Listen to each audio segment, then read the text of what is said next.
Hi everyone, welcome to my channel. My name is Emel El Agroubi, aka Filmmaker Emel. I'm here today to talk to you about the 5 stages of filmmaking. That is development, pre-production, production, post-production, and marketing and distribution. If you haven't already, please subscribe to my channel and click the bell notification to get all the videos up to date.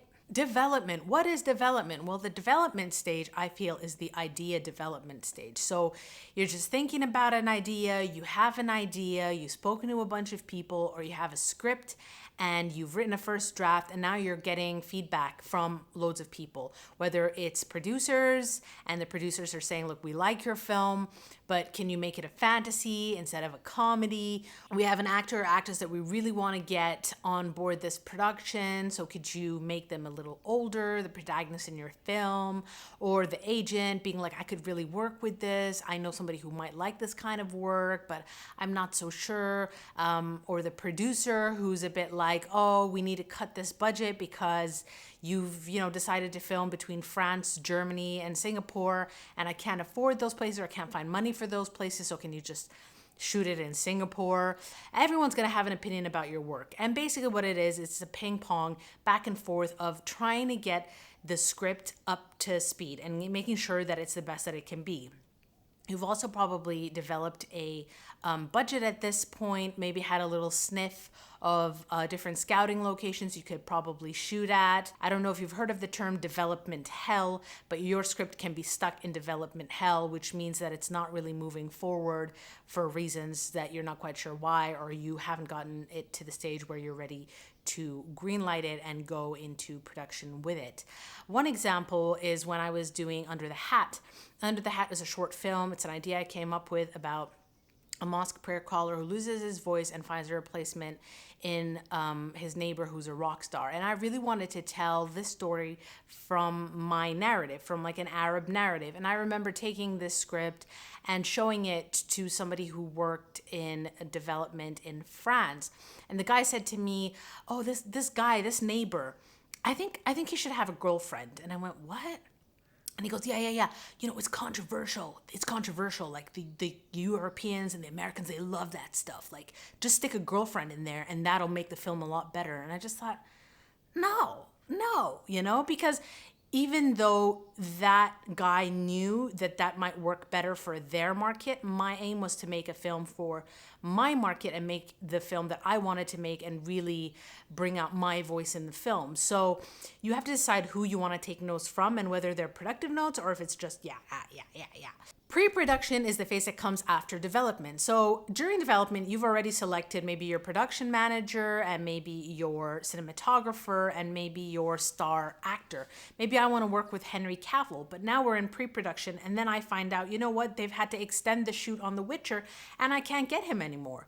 So now I need to go back and decide what I'm going to do and how I'm going to approach that. You are preparing for production. You have to make sure that all the I's are dotted and all the T's are crossed, because anything that can go wrong will go wrong on production shoot.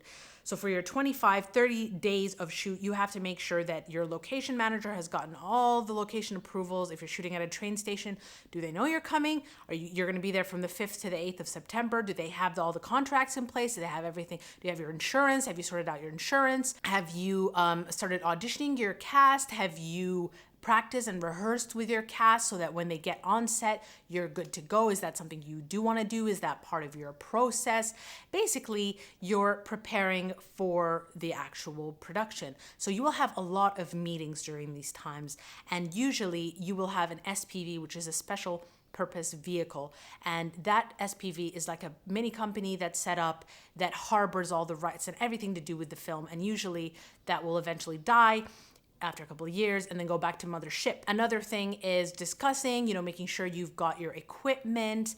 Has your production manager agreed, with whichever company's house or whatever equipment rental place you're going to hire the equipment, that you've got them all on board. They know when you're shooting, etc., etc. So basically there's so much to think about during the pre-production phase, and depending on what kind of film you're shooting, I mean, this might vary. This might be 2 weeks, that might be 4 weeks, it might be more than 4 weeks. If you're on a studio production and you're shooting a big epic film, it might be 3 months before you get everything solidified and prepared.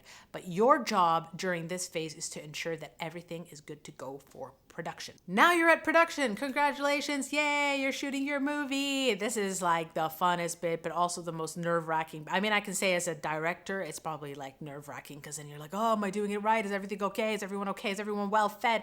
It's crazy. It's crazy. It's mad. It's wonderful. It's just such an experience, and I wish it all for all of you. I hope that you finally get into production and you start shooting that thing. It's basically a solid amount of time where you are going in every morning, shoot. You know, you've got your schedules in place, those, of course, that you had prepared during pre-production. And now it's a matter of like, okay, we're doing scene 1 here. We're doing scene, oh, now we're moving to the train station because they knew we were coming, and it should all go smoothly. If you've done your job right, then it should all go smoothly. And then in the end, you know, your film will be wrapped. And then you take your film and you go over to post-production. Oh no, what happened? Well, what happened is exactly what I told you shouldn't happen. You should have prepared. I should have prepared. I didn't check the memory card before I went into production, and I ran out of memory partway through recording this video. And when I got to the editing room, that's the post-production phase of creating your film, I was like, where's the footage? Exactly. Well, point proven, guys. Make sure you prepare before you go into production. So the post-production phase of creating a film is usually piecing the film together. That means editing, sound mixing or dubbing, color grading, which is usually done by a colorist, maybe music composition, if you're adding any Foley, any like crunches or like sound like waves or water or whichever. And if you have a composer and you have original music score, then you will get the composer to come in, and probably they'll get an orchestra, or they'll do it themselves. They'll make the music, they'll put the music towards the film.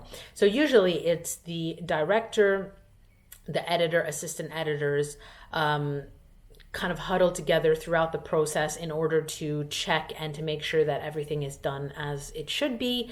Sometimes the cinematographer is in there with the director to make sure he or she likes the coloring, or that is kind of the coloring that they had wanted to bring out in their craft. Remember, making films is like a team sport, so everyone comes together, and it just depends on to what extent the person wants to be involved with the film. Sometimes cinematographers are not too bothered about being in there. Sometimes they do want to be in there. Sometimes the directors, unfortunately, are don't want to be in there. But, you know, you just have to decide what kind of filmmaker you want to be. During the post-production phase, I mean, for my documentary, that took about 3 months. That's quite a long time of just sitting there. But then again, documentaries are made in the editing room, so you put the story together in post-production. Whereas for fictional films, sometimes people are editing at the same time as they're shooting just to expedite that process.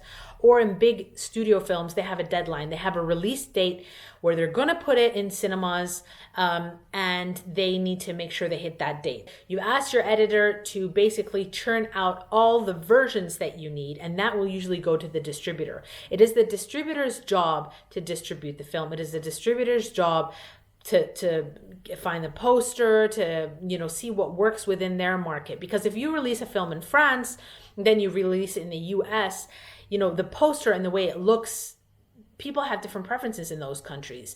You know, the titles, the name. Sometimes they change the names of the films just to suit the market. So your distributor will have a good idea of what works within their market. They will probably get the trailer cut. They will probably get the poster made, and their job is basically to maximize the profits on your film. So if you are an independent feature film and all you're doing is releasing in film festivals, you may or may not have a distributor. If you don't have a distributor, you're going to have to do that work yourself.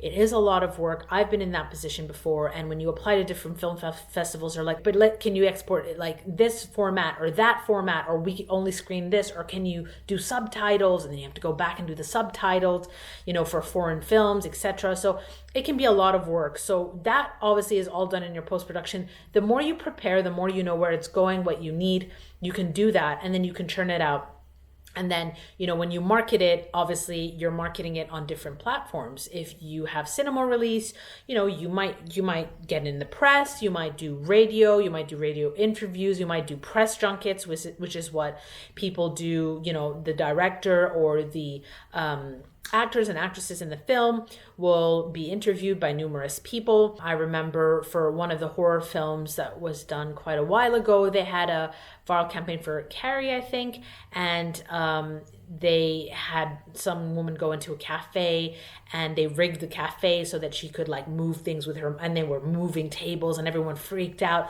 and they recorded that, and they basically it went viral. And so people were like, oh cool, that's so cool, like what is this? And then they were like, Carrie being released in cinema. So I was like, ooh, let's go watch it. So basically it's down to them to maximize the profits of your film and try to make as much money as possible for you during this phase.